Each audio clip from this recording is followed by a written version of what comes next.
The sky over Zephyros was dark and heavy, filled with clouds that shimmered like molten silver. The city floated above endless mountains, held in the air by ancient magic, and its towers pierced the clouds like jagged teeth. In the tallest tower, the dragon princess Illyria lay on a bed made of fine silk and soft feathers. Her golden scales, once bright and strong, now seemed dull, and her wings, usually proud and wide, were folded weakly at her sides. She had not eaten properly in days, and even the palace healers, known across all the lands for their skill, could not help her. The city buzzed with worry. Courtiers whispered in halls, healers argued over remedies, and servants hurried from room to room. Magic potions, rare herbs, and ancient spells were used day and night, but nothing worked. Illyria's breathing was shallow, her golden eyes half closed. Everyone feared the worst. Some even said she might die before the winter festival, an event that brought dragons from all corners of the world to Zephyros. Among those who watched her, unnoticed, was Kale, a young human servant. His hair was dark and messy, and his hands were often smudged with dirt or oil from polishing the palace's machinery and maintaining its glowing engines. Humans were not considered important in the dragon court. They were seen as small, fragile, and replaceable. Yet Kale was different. He paid attention to details that others ignored. Kale had watched Illyria for days, silently noting everything. He saw how she struggled to reach the window on the east side of the tower, how she avoided the fountain water, and how her gaze always lingered on the walls, not at the ceiling or the floor, but at the faint glow coming from certain cracks in the stones. The healers dismissed him when he tried to speak. "You are only a servant," they said. "What could you possibly know?" But Kale felt the truth in his bones. Something was being overlooked. That evening the palace was quiet. Most of the dragons had left the tower for their evening rituals or were resting after another day of worry.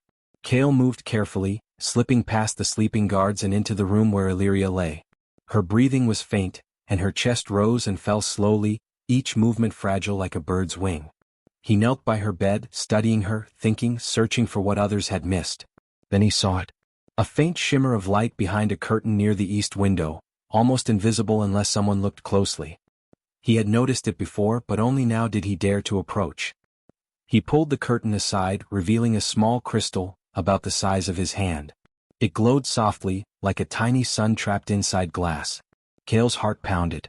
Something about the crystal seemed alive, pulsing in rhythm with Illyria's weak heartbeat. He did not understand it fully, but he knew this was important. He remembered stories his mother had told him about dragons and their old magic. Dragons had a special connection with certain stones, certain lights, and certain places in nature. Humans had lost the memory of these things long ago, but perhaps Kale's human eyes could see what dragon eyes could no longer notice. He carefully reached for the crystal. The moment his fingers touched it, warmth flowed through him and images flashed in his mind. He saw Illyria as a young dragon, running freely through a forest filled with glowing crystals. He saw her energy blending with the stones, her strength and joy connected to them. And then he understood, the princess's sickness was not from food, water, or air. It was from being separated from her natural source of power, from the life she was meant to be connected to. Kale's pulse raced. He had discovered the truth that all the healers had missed. But fear rose in him too. If he told the dragons, they might dismiss him or worse, punish him for touching sacred objects. Yet he could not wait. Every moment mattered. Illyria's golden chest rose slowly, and he could see the weakness in her eyes deepen. He had to act. He began to think of a plan. He would gather all the small crystals he could find in the East Tower garden. There were hidden nooks and secret corners, places humans were allowed to clean but dragons rarely visited. Each crystal would be placed carefully around Illyria's bed, forming a circle. He hoped that by doing this her life force would reconnect with the energy of the stones, and maybe, just maybe, she would recover. Kale worked silently through the night. He crawled through garden tunnels, found the glowing stones and carried them back to the tower. His arms ached and his hands were scratched, but he did not stop. He arranged the crystals around Illyria, each one placed exactly where his instincts told him it should go.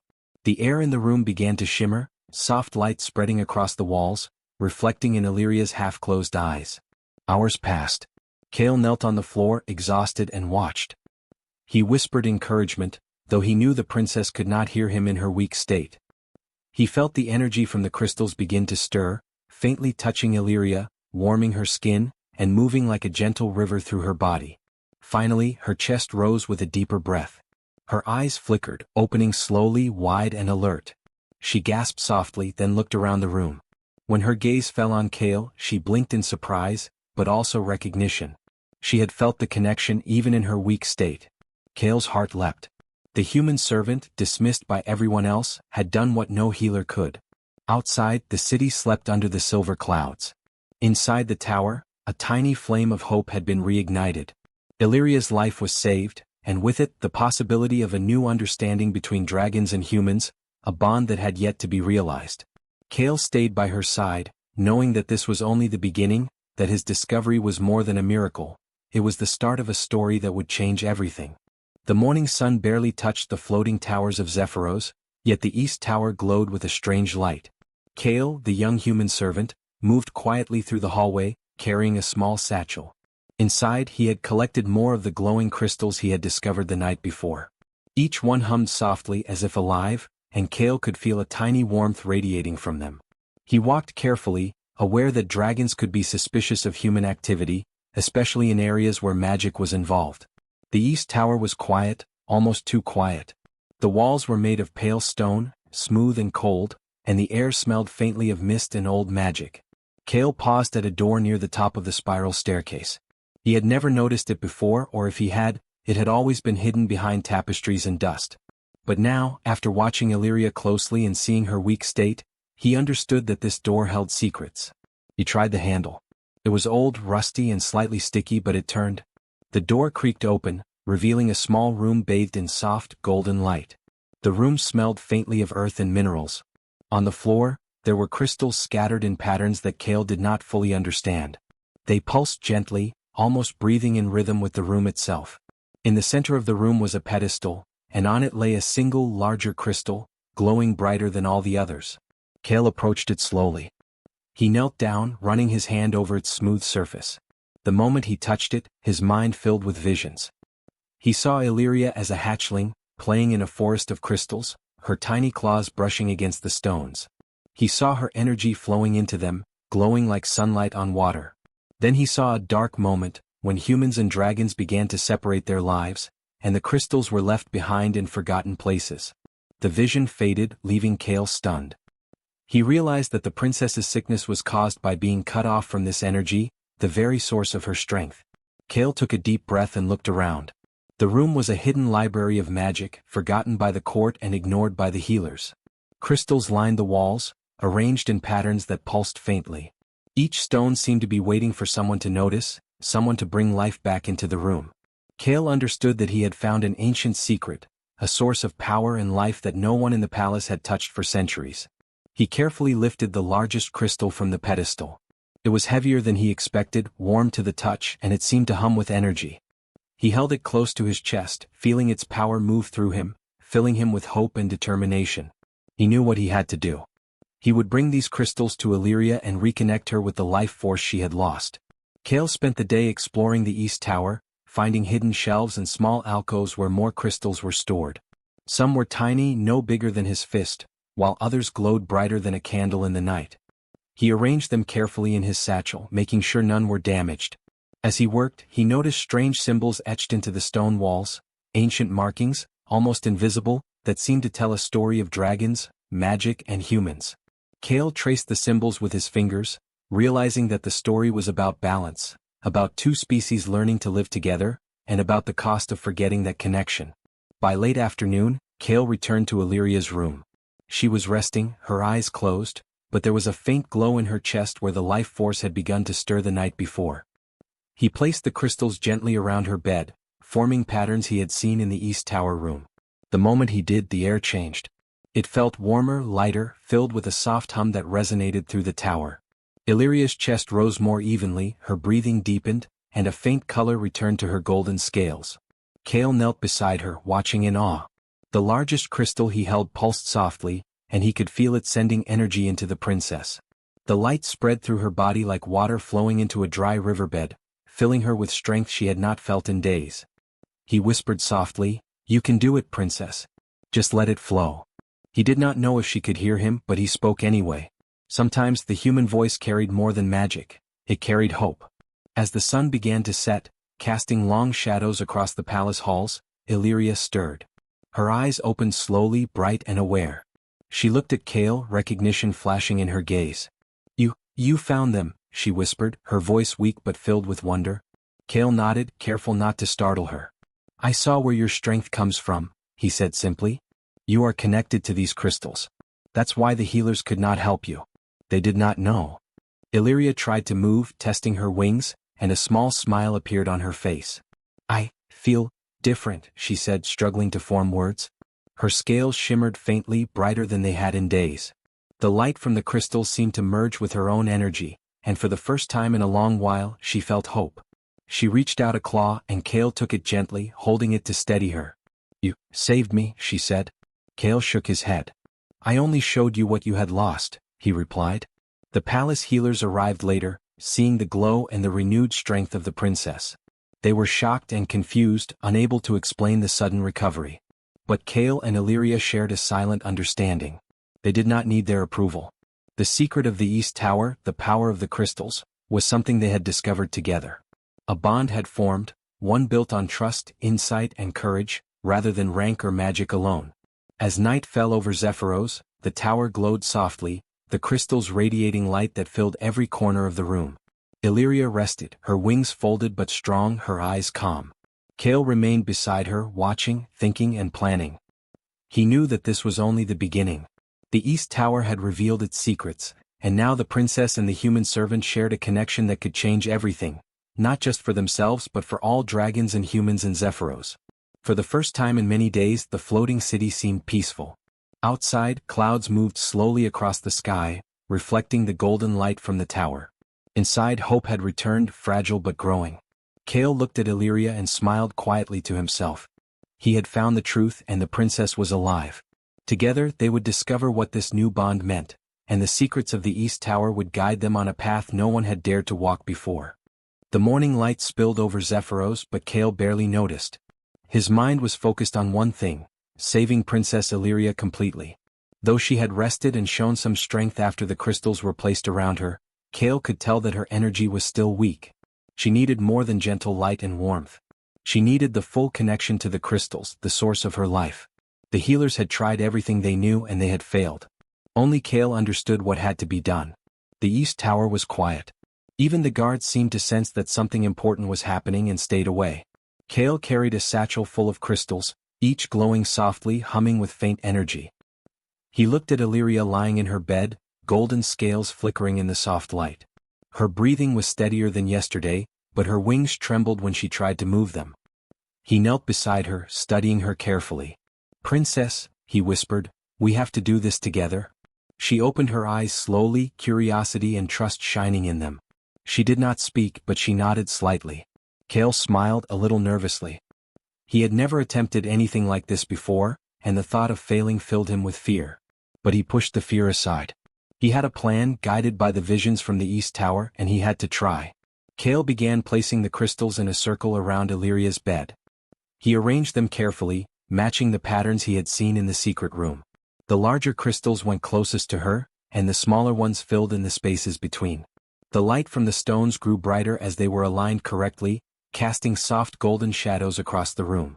The hum of energy filled the air, and Kale could feel it moving through him, warm and alive. Once the circle was complete, Kale took a deep breath. He reached for the largest crystal in his satchel. Its energy pulsed strongly, and when he held it near Illyria, he could feel a connection forming, like a river flowing into her body. He whispered softly, "Let it flow, princess. Let it fill you." Her eyes closed as she felt the energy moving through her, weaving into her weakened life force. Hours passed. Kale stayed by her side, careful not to touch the wrong crystal or disrupt the pattern. The glow from the stones flickered like a heartbeat, and Illyria's chest rose slowly but steadily. At times, Kale felt the energy pull on him, almost as if the crystals were testing his courage and focus. He did not move. He had to remain calm. One wrong move could break the flow and undo everything. Around midday, a soft shiver ran through Illyria. Her eyes fluttered open and she tried to sit up, though her strength was still low. Kale supported her gently, keeping her calm. "You're doing it," he said, smiling. "I can feel it. Your energy is coming back." Her wings twitched, then stretched slightly, showing that the connection was working. She let out a small, happy sigh, and for the first time in days, Kale felt relief wash over him. But he knew the experiment was not over. The largest crystal still pulsed, stronger than all the others. Kale had to merge its energy completely with Illyria's own. He placed it carefully at her side, close to her chest, and focused. The hum grew louder, filling the room, vibrating through the walls and floors. Illyria's eyes widened as she felt the warmth spread through her body, moving from her heart into her wings, into her claws, and finally into the tips of her golden tail. Then something unexpected happened. A faint light flickered from Illyria's eyes, and she let out a soft, melodic sound. Kale stepped back, startled.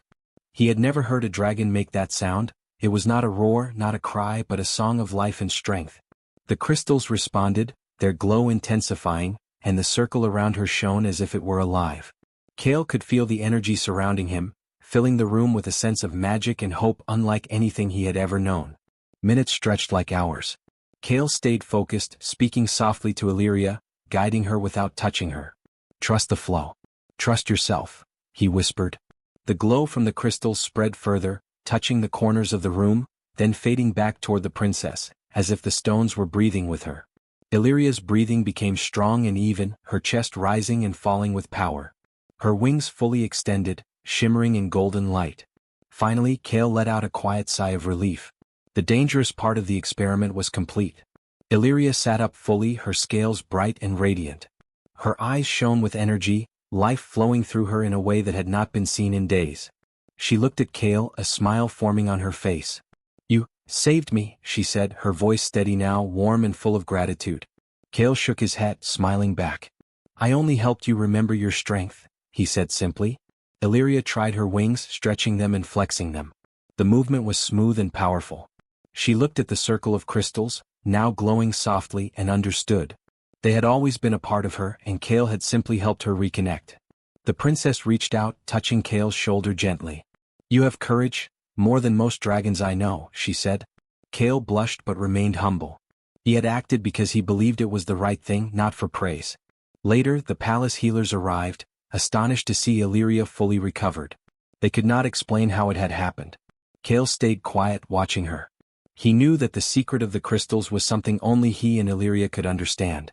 It was a bond formed by trust and courage, by noticing what others ignored.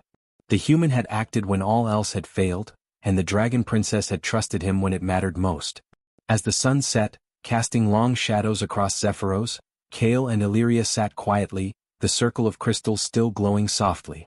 They shared a look of understanding, a silent agreement that this was only the beginning. The experiment had worked, but it had also created something new, a bond between human and dragon, a bridge between two worlds that had long been divided. Kale realized that life in Zephyros would never be the same again, and he was ready to face whatever came next with the princess by his side. The palace was quiet after the miracle of Illyria's recovery, but the city of Zephyros buzzed with whispers. Dragons talked in hushed voices in the halls and streets, questioning what had happened and how a human servant could have helped the princess when the healers could not. Kale stayed close to Illyria, careful to remain unnoticed by the court. He knew that most dragons still did not trust humans to understand magic or life, yet the princess had relied on him, and that mattered more than any gossip. Illyria moved carefully through the palace halls, her wings folded neatly, but her golden scales glimmered with renewed strength. She watched Kale as he carried out small tasks, adjusting crystals or tidying the room, and a quiet thought grew in her mind. Humans were underestimated, yes, but they had something dragons often overlooked: observation, courage, and persistence. Kale had shown her that, and it had saved her life. She realized that his role in the palace was no longer just that of a servant. Later that day, Illyria led Kale to the East Tower room, the hidden chamber filled with glowing crystals. The soft light bathed the walls, casting moving patterns across the floor. Illyria ran her claws lightly over the stones, feeling the energy flow. Kale watched her carefully. This was more than magic, it was life itself. I want to understand," Illyria said, her voice soft but determined. "You have helped me see what others could not. Teach me." Kale nodded, feeling both pride and nervousness. He had never expected to teach a dragon anything, yet here he was, sharing knowledge that had been forgotten for centuries. He explained what he had seen in the visions, how the crystals connected to Illyria's life force, and why the healers had failed to help her. The princess listened closely, her eyes wide with wonder and understanding. She could feel the truth in his words, the logic in his actions, and the courage behind his heart. Together they worked with the crystals, experimenting cautiously. Kale showed her how to arrange them, how to feel their subtle energy, and how to focus it through her own strength. Illyria learned quickly, her natural connection to the stones growing stronger with each attempt. The room glowed brighter and Kale felt the energy flow between them, a link that was more than magic. It was trust, respect, and friendship. They communicated without words at times, understanding each other's intentions, fears, and hopes. As days passed, word spread that Illyria was well and that her recovery had been different from anything known before. The healers could not explain it and the court grew curious. They watched from afar as Kale and Illyria moved among the crystals, their energy merging and radiating. Some dragons frowned, unwilling to admit that a human could play a role in dragon life, while others were fascinated and began to question their own knowledge. Illyria noticed the looks and whispered to Kale, "We will show them slowly. Let them see the truth without forcing it." Kale agreed, though he felt the weight of responsibility. The bond they had created was delicate. If they misused it or if the court interfered too soon, it could break. But for now, it grew stronger with each passing day. Illyria's health improved fully, and she began to test her wings again, flying lightly in the tower's upper halls. Kale followed her carefully, guiding her when needed, his eyes alert for any sign of strain or danger. Together they practiced, learning the rhythm of the crystals and learning to trust each other fully. One evening, as the sun set behind the floating city, Illyria and Kale sat together near the tower window, looking out over Zephyros. The city glimmered below, and the clouds reflected the gold of her scales. She turned to him, eyes bright. "Kale, I have never met a human who sees the world this way. You notice what others miss. You act when others hesitate. That is why you saved me." Kale smiled softly, feeling warmth spread through his chest. "I only did what I had to," he said. "I could not let you lose hope. You deserved more than medicine could give." Their hands touched briefly, a gesture simple but filled with meaning. It was a connection not of power or command, but of trust and understanding. Illyria realized that humans had strengths dragons often overlooked: courage, observation, and patience.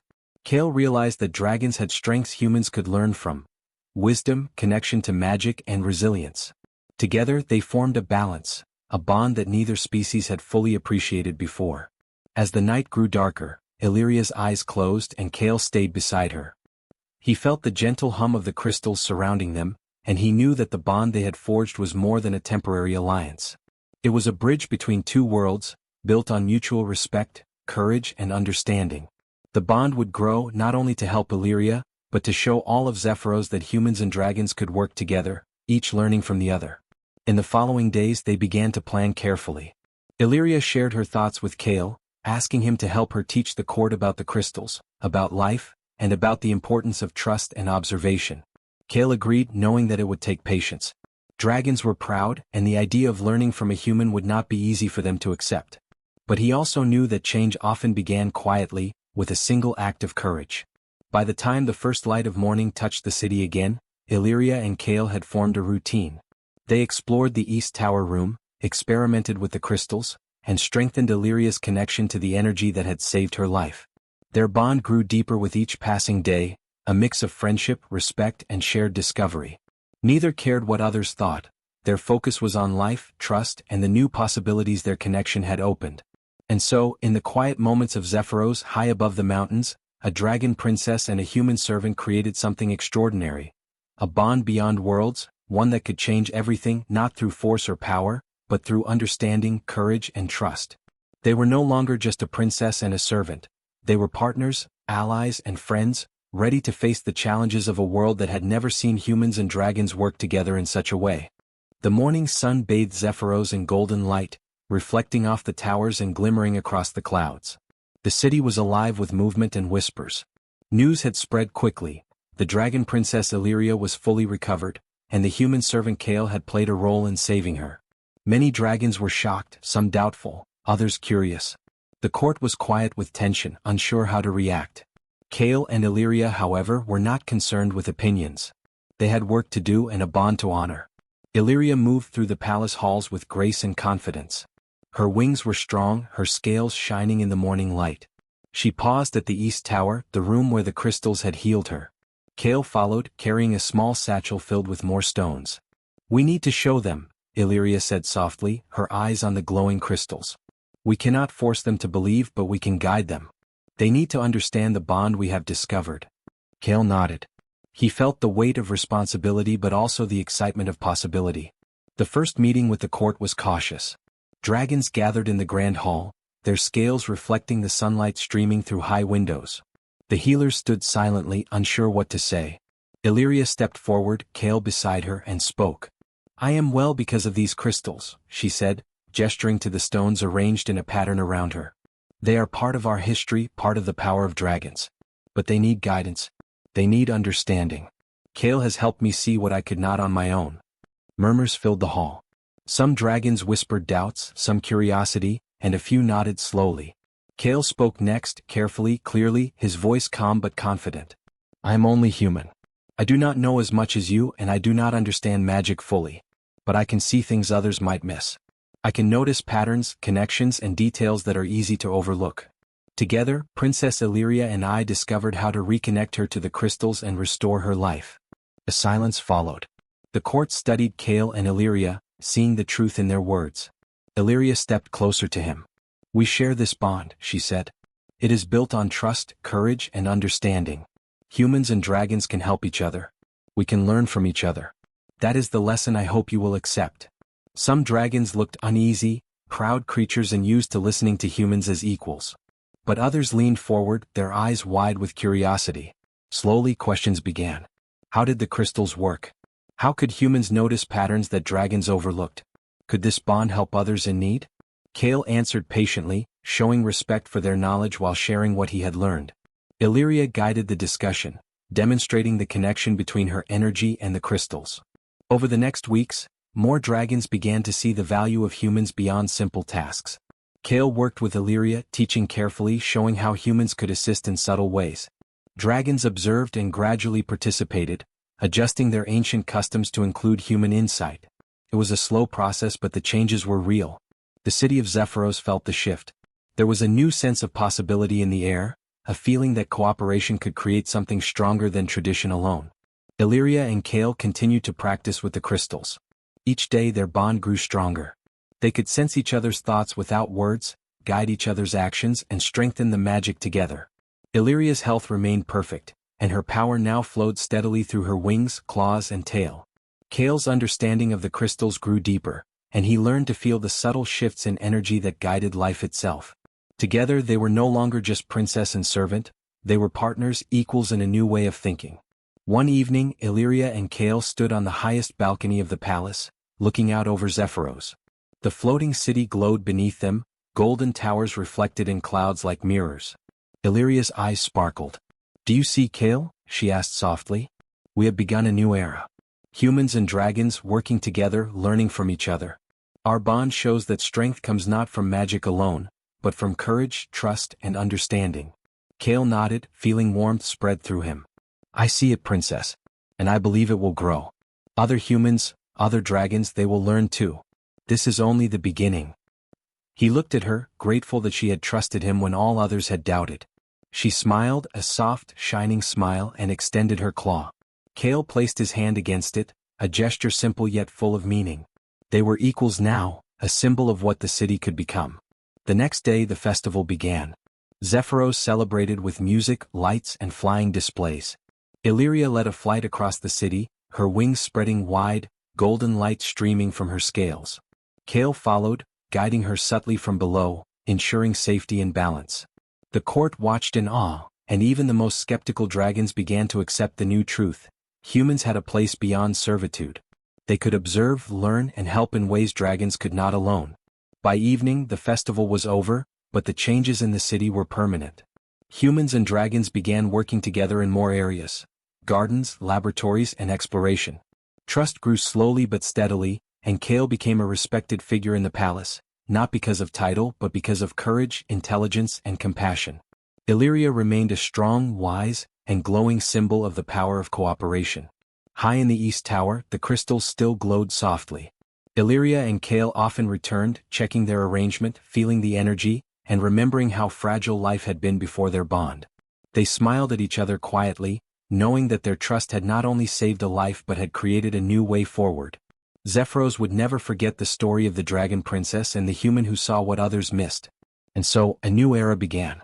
Dragons learned humility and insight from humans. Humans learned courage and wisdom from dragons. Illyria and Kale continued their partnership, a living symbol of unity, hope, and understanding. The city floated safely above the mountains, shining with golden light, and for the first time, it felt as if anything was possible. A bridge between worlds had been built, not with power but with trust, courage, and the quiet strength of two beings who dared to see differently.